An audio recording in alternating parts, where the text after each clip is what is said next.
que vimos los principios básicos de la probabilidad, otra de las cosas que vimos la clase pasada es que la probabilidad de cualquier evento que tú estés calculando tiene que ser mayor o igual que 0 y menor o igual que 1. Hicimos hincapié en esto, que esto es de lo más importante. Otra de las cuestiones que vimos de que la probabilidad estuviera entre 0 y 1 es que si yo tengo la probabilidad de un evento y quiero encontrar la probabilidad del complemento de ese mismo evento, va a ser igual a 1 menos la probabilidad de ese evento. Eso fue también algunas de las cosas que vimos, y de esas cosas tenemos que recordarlas todo el tiempo, ¿no? Que si tienes un evento, además sabemos que la probabilidad de un evento más la probabilidad del complemento nos va a dar el 1, ¿no? La certeza. Y ya, eso fue, digamos que agregaría yo de los apuntes o de lo que vimos la clase pasada. Ahora vamos a ver lo que es el teorema de la adición. En el teorema de la adición, y esto está bien interesante, se los voy a, se los voy a enseñar con un diagrama de Venn. Dice que la probabilidad de la unión de dos eventos, acuérdense que el martes pasado estuvimos viendo teoría de conjuntos. Estuvimos viendo que la unión de dos conjuntos en un diagrama de Venn, solamente en términos de conjuntos, lo representábamos de esta manera, donde poníamos aquí al espacio muestral E o S, según lo tengamos nosotros comprendido. Aquí teníamos nuestros dos eventos, A y B, y decíamos que la unión era iluminar los dos conjuntos, ¿sale? Todos estos. Ahora ya estamos hablando de probabilidades, no solamente de esta parte. Dice aquí que la probabilidad de A unión B es la probabilidad del evento A más la probabilidad del evento B menos la probabilidad de la intersección. Y aquí es donde se pone interesante la cosa, porque dice que si vas a encontrar ya la probabilidad de la unión de dos eventos, dice, sumas la probabilidad del evento A, que sería esta parte. Le sumas la probabilidad del evento B y si te fijas, en la intersección estamos dobleteando, estamos volviendo a sumar una cantidad. Dice, quítale la intersección para que no dobletees.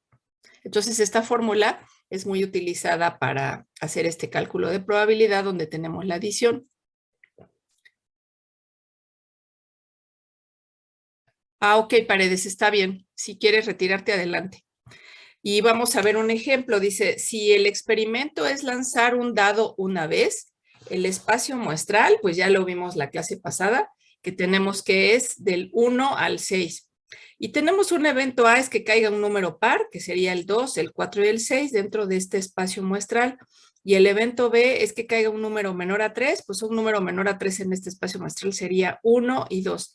Dice, ¿cuál será la probabilidad de que suceda alguno de estos dos eventos? O sea, ¿cuál es la probabilidad de que caiga un número par o que caiga un número menor a 3? Entonces, aquí es donde vamos a ocupar nuestro teorema de la unión. Ahora, ¿por qué es unión?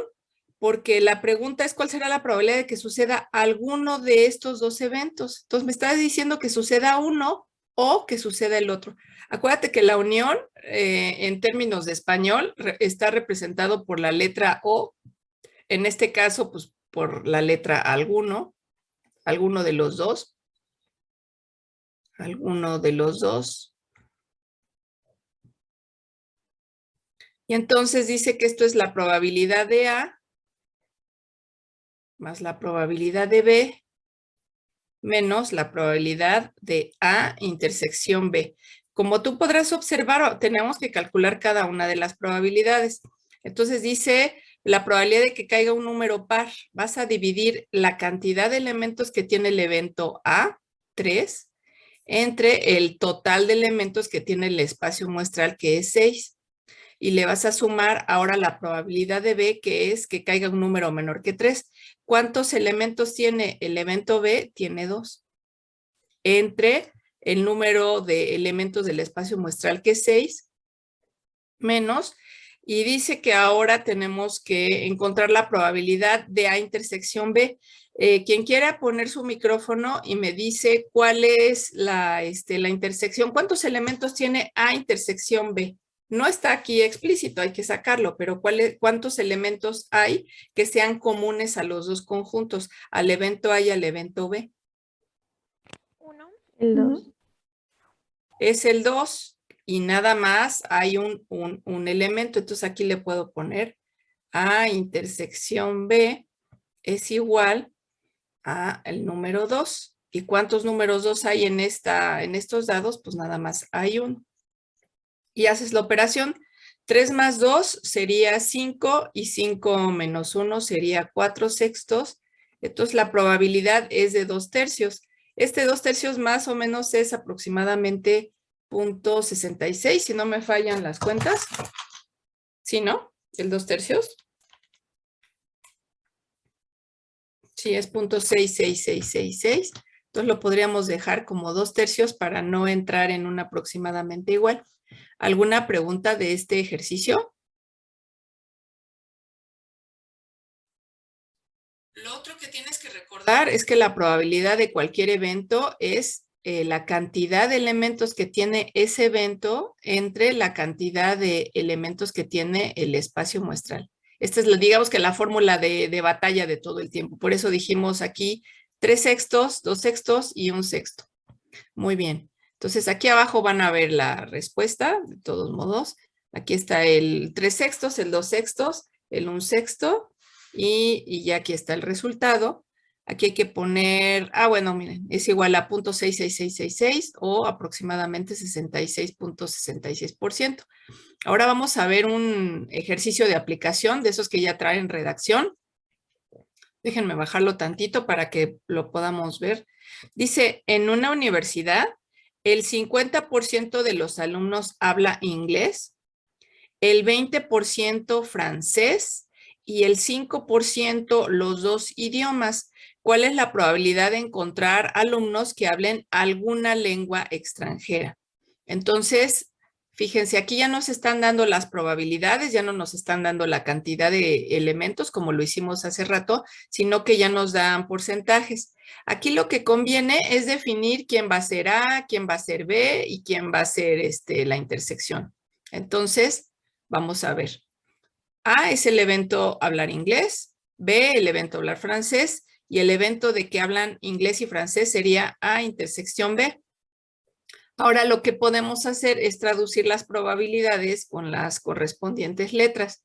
En este caso tendríamos que la probabilidad es de 0.5. Si te fijas ya para hacer los cálculos de probabilidad, paso el porcentaje a decimal, 0.5.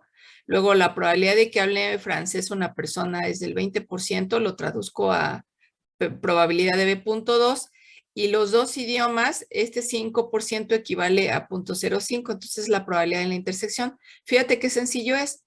El 0.5 le agrego el 0.2, le quito el 0.05, estos dos dan 0.7 y 0.7 menos 0.05 daría 0.65 o 65%.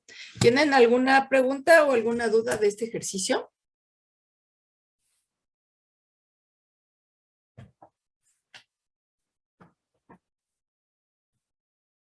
Ok, entonces vamos a poner algún ejercicio en el pizarrón. ¿Qué es más probable, que caiga un número par o que caiga un número impar en un lanzamiento de dados? Si estuviéramos jugando con alguien.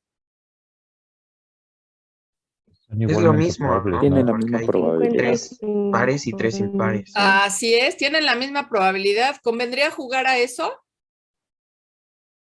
No, No, pues, no si queremos ganar, pero pues si queremos ganarle a alguien, podemos jugar a lo mejor esto. ¿Cuál es la probabilidad de que no caiga un 5 o que no caiga un 4? Pues aquí sí tendríamos más oportunidad de ganar que si jugáramos a pares y nones, ¿no?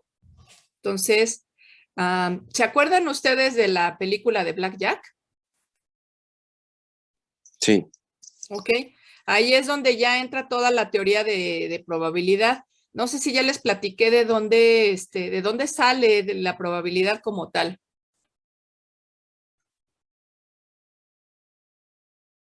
Ahorita mismo no me acuerdo. ¿Cómo? Bueno, la estadística tiene su historia, porque deben de saber ustedes que la estadística se desarrolló por su lado Y la probabilidad se desarrolló por su lado. Probabilidad se desarrolló de una manera diferente. La estadística, desde que pues hay gobiernos, los gobiernos pues siempre necesitaban saber cuántos habitantes había en sus territorios, y les estoy hablando de épocas, pero bastante lejanas. ¿Cuántos habitantes había? ¿Cuántos nacimientos?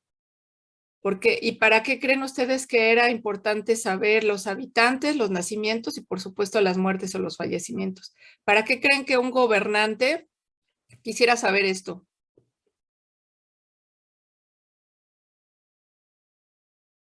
Para llevar el control. Exactamente, para controlar.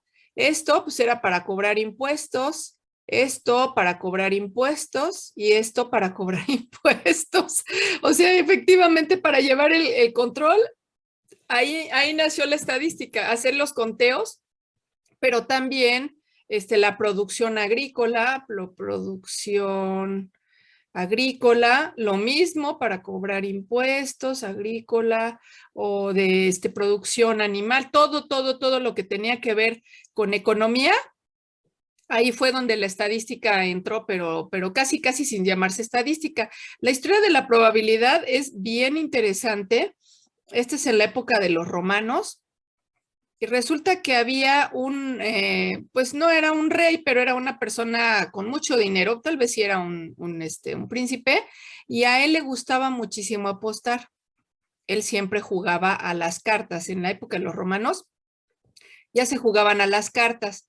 Entonces, lo que le pasaba a pues a este emperador, vamos a llamarle así, era que perdía con mucha frecuencia.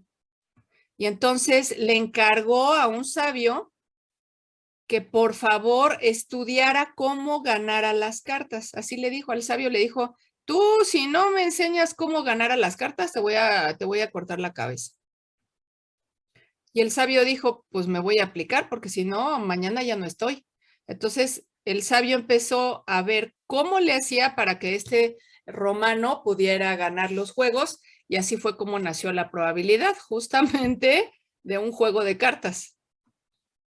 Pero pues obviamente con el tiempo la estadística y la probabilidad empezaron a cobrar muchísima fuerza. La probabilidad, si ustedes se dan cuenta, donde entra en cualquier área, pero donde se le utiliza con demasiada frecuencia, es en todos los juegos de azar, todo lo que son los registros, ¿cómo se dice? Los registros de ganados, de perdidos en unos partidos, el score de un jugador. Recuerdo ahorita mucho los equipos de béisbol. Y a lo mejor ustedes vieron alguna película. Déjenme pausar tantito. Grabación. Ya está. Vamos a ver otro teorema y tal vez con eso ya terminamos. El teorema de diferenciación. Ahora lo que queremos es hacer la diferencia de A con B. No es tal como resta, aquí no hablamos de resta, sino como diferencia. Entonces, la probabilidad de la diferencia de dos conjuntos, dice, es la probabilidad de A menos la probabilidad de la intersección. Esta probabilidad en teoría de conjuntos, cuando tú quieres hacer la diferencia, se entiende como los elementos que están en A, pero no en B. Lo voy a poner aquí, los elementos que están en A, en el evento A, por supuesto, pero no en B. Por eso le quitamos la intersección. Y si lo queremos ver desde el punto de vista del diagrama de Venn, para que nos quede mejor, la probabilidad de la diferencia de dos conjuntos sería algo así.